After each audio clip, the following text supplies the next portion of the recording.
10 de la mañana con 21 minutos. Vamos a ir a otro tema. En la Cámara de Diputados, en la Comisión de Hacienda en particular, comenzará a votar la reforma previsional impulsada por el gobierno. Después de esta instancia, la iniciativa puede pasar eventualmente a la sala, donde se podría votar la próxima semana. De todas maneras, la iniciativa ha sido, por supuesto, objeto de varios cuestionamientos desde la oposición en particular, y de eso queremos conversar sobre el proyecto, los detalles, además de las indicaciones presentadas por el gobierno. Nos acompaña el economista, académico y ex superintendente de AFP, Guillermo Larraín. Gracias por estar con nosotros, Guillermo. Hola, Sebastián, ¿qué tal? Muchas gracias por la invitación. Guillermo, bueno, el proyecto, después de más de un año de trámite, finalmente acoge esta indicación respecto a esta fórmula de 3 y 3 para la distribución del 6% de cotización adicional. ¿Cómo analiza la propuesta que finalmente ha recogido el gobierno? Sobre todo, Guillermo, considerando la evolución que ha tenido la reforma previsional desde que ingresó al Congreso. Sí, mira, déjame decir una cosa previa. Llevamos un año desde esta indicación, pero llevamos 13 años tratando de sacar adelante una reforma que reparta este 6% de cotización del empleador en alguna proporción razonable. Sí. Y después de 13 años estamos llegando a la solución salomónica del 3 y 3. A mí me parece que es una buena solución de compromiso y que es muy importante que el Congreso la apruebe. Creo que es una solución que es razonable. Los aspectos técnicos los podemos mejorar si es que hay algunas dudas, pero me parece que en lo grueso es una buena propuesta y es un buen punto de partida para empezar a construir algo. Llevamos 13 años sin construir nada. Por favor, empecemos ahora a construir. Sí. ¿Por qué es tan relevante llegar a ese acuerdo, Guillermo?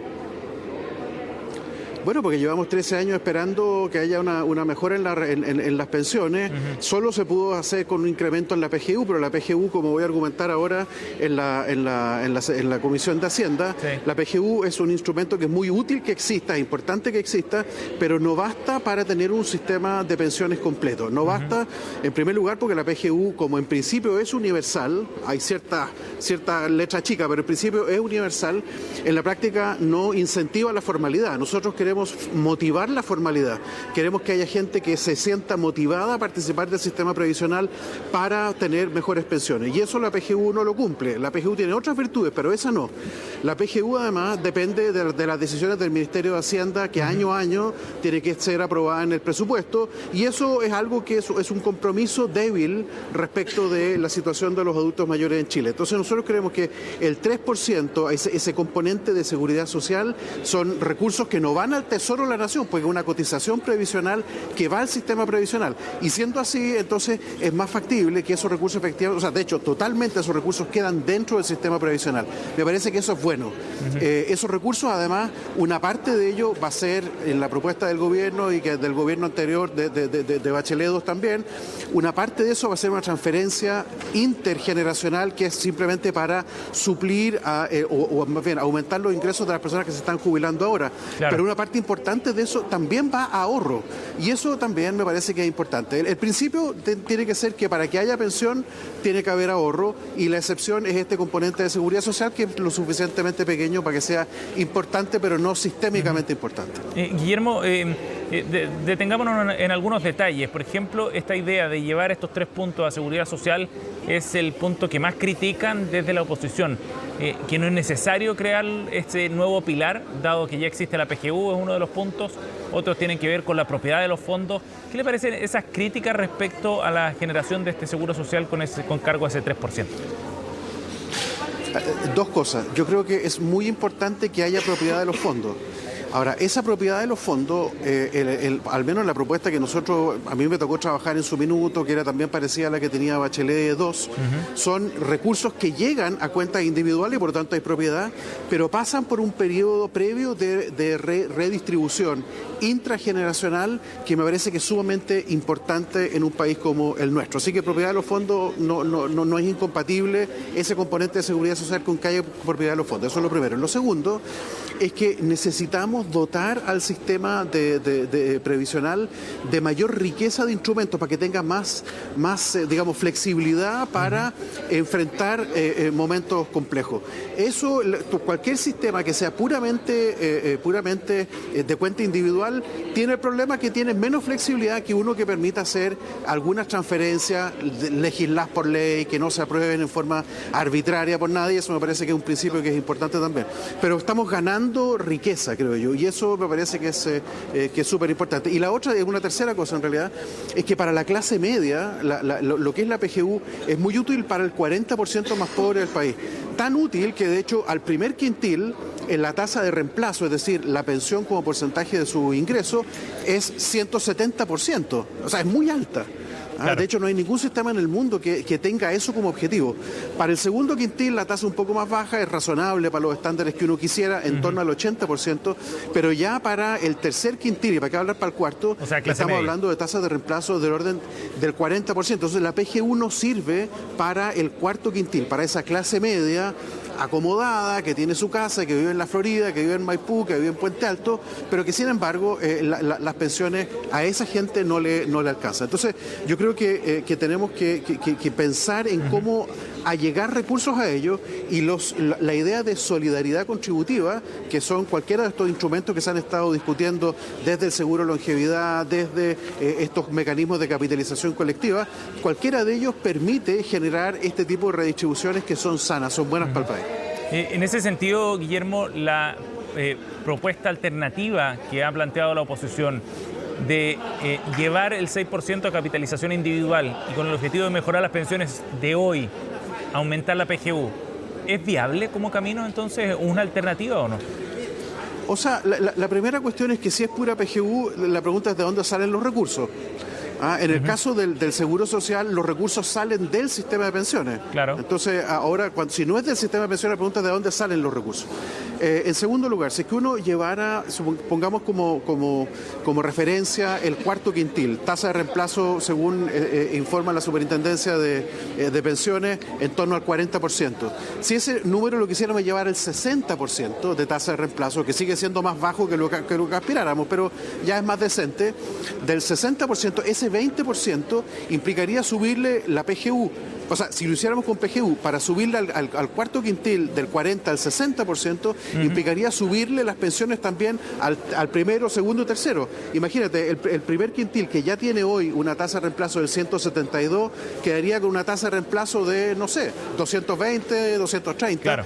Y eso, francamente, no se puede defender desde la perspectiva de los principios de la seguridad social. Lo que busca la seguridad social es que el paso de la vida activa a la vida pasiva no es que mejore tu vida, es que mantengas tu vida, mantengas tu calidad de vida. Y cuando hay gente muy pobre, efectivamente ahí hay que es lo que hace la PGU, ¿no es cierto?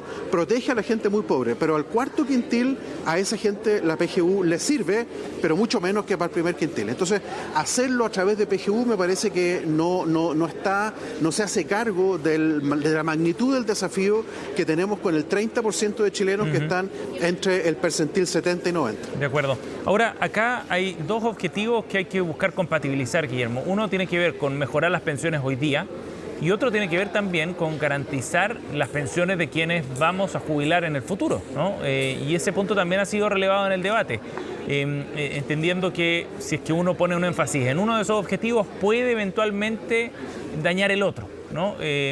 ¿Cómo se compatibilizan ambas cosas? ¿Cómo se logra que podamos mejorar las pensiones de hoy sin que eso signifique un detrimento para los que a futuro van a jubilar? A ver, el componente de seguro social de reparto, digamos, que tiene esta reforma, que la tenía la reforma Bachelet 2, es un contrato social. Entonces, hoy día estamos diciendo, acá hay personas que vivieron sin voluntad de ellas una crisis gigantesca en los años 80. A raíz de esa gran laguna previsional, hoy día no tienen suficiente ahorro acumulado en sus cuentas como para tener una jubilación buena. De eso se trata. Estamos pagándoles, entre comillas, una transferencia a gente que vivió una crisis, es mi generación, dicho sea de paso, durante los años 80, involuntariamente. Entonces, lo que estamos diciendo es que ese mecanismo de protección es un mecanismo de protección que tiene que estar abierto hacia el futuro también, hacia las generaciones futuras, que también a ellas les puede pasar una gran crisis. nos pasó de forma gigantesca en los años 80, sí, pero después hubo crisis que no han sido menores. Nos tocó la crisis del 97, la crisis asiática, nos tocó la gran crisis internacional del 2007, nos tocó la pandemia. Una persona joven que trató de encontrar trabajo durante la pandemia, que ya tenía, no sé, 18, 20 años, no pudo encontrar trabajo porque el desempleo involuntario era muy alto, y esa persona acumuló menos recursos en su cuenta individual, y por lo tanto también a esa persona estamos diciendo que hay que generar un mecanismo que permita al Estado, en forma flexible, poner más recursos cuando haya un shock grande y quitarlo cuando hay un shock chico. Y eso yo creo que es importante de reseñar. Estamos ganando un instrumento que hay que utilizarlo en forma eficiente.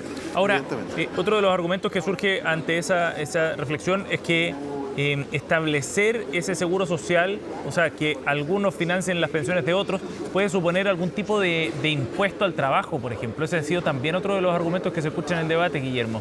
¿Cómo se tratan las cotizaciones desde el punto de vista de la seguridad social en ese sentido? Es verdad, pero yo diría que toda la contribución a la seguridad social es un impuesto al trabajo. O sea, desde la perspectiva de cualquier empleador, que yo tenga que pagarte la cotización que va a ser formalmente tuya en el 10% o formalmente del empleador de esta otra forma, en ambos casos son impuestos. Y por lo tanto, desde la perspectiva del empleador, en ambos casos no influye. El costo empresa de contratar a alguien incluye el sueldo, es decir, el valor agregado que la persona genera en la empresa, sí, más su cotización de seguridad social de cargo del trabajador, que va a ser parte del sueldo bruto, y también la cotización mía. Entonces, yo creo que se está exagerando ese argumento de una forma excesiva. Es efectivamente un impuesto y ambas cotizaciones son impuestos, de eso no hay duda, y creo que no vale la pena ahondar más. Guillermo, Sebastián, tengo que ir a la comisión, disculpa. Sí, la última pregunta y lo libramos al tiro. Guillermo, se ha puesto mucho énfasis, lo hemos conversado ahora, de hecho, en esta distribución del 6%, pero es una reforma súper ambiciosa, tiene muchos otros elementos. A su juicio, ¿estamos enfocando bien la conversación cuando nos quedamos solo en esto? ¿Qué otros temas, por ejemplo, son tan importantes como este? O sea, yo creo que hay muchos temas que son importantes para distintos grupos, y acá lo importante, y creo que el arte de hacer esta reforma y de quienes están a cargo de ella, es armar una combinación que permita que esto se apruebe. Acá lo importante es que esto se apruebe. Que se apruebe, y si por ahí a lo mejor hay alguna cosa que hay que corregir, se irá corrigiendo en el tiempo. Tenemos que sacarnos de la cabeza esta idea de que esta reforma va a durar 40 años. No, esta reforma tendrá que durar 5 y iremos haciendo los cambios paramétricos que corresponda en el futuro. Me parece que lo esencial es que esta reforma se apruebe. Bien. Si es que eso requiere en una de esas que haya que acortarla, que haya que sacar algunos elementos en los cuales no hay consenso, me parece que es razonable con tal que se apruebe lo del 6%, que se inicie el proceso de incremento de cotizaciones, que se genere este sistema de seguridad social responsable, bien gestionado. Bien. Guillermo, muchas gracias por conversar con nosotros esta mañana. Ya, un gusto, ¿eh? Hasta luego. Que estén muy bien. Hasta luego. 10:34, nos vamos a una pausa nosotros y volvemos de inmediato. Seguimos con Noticias Express.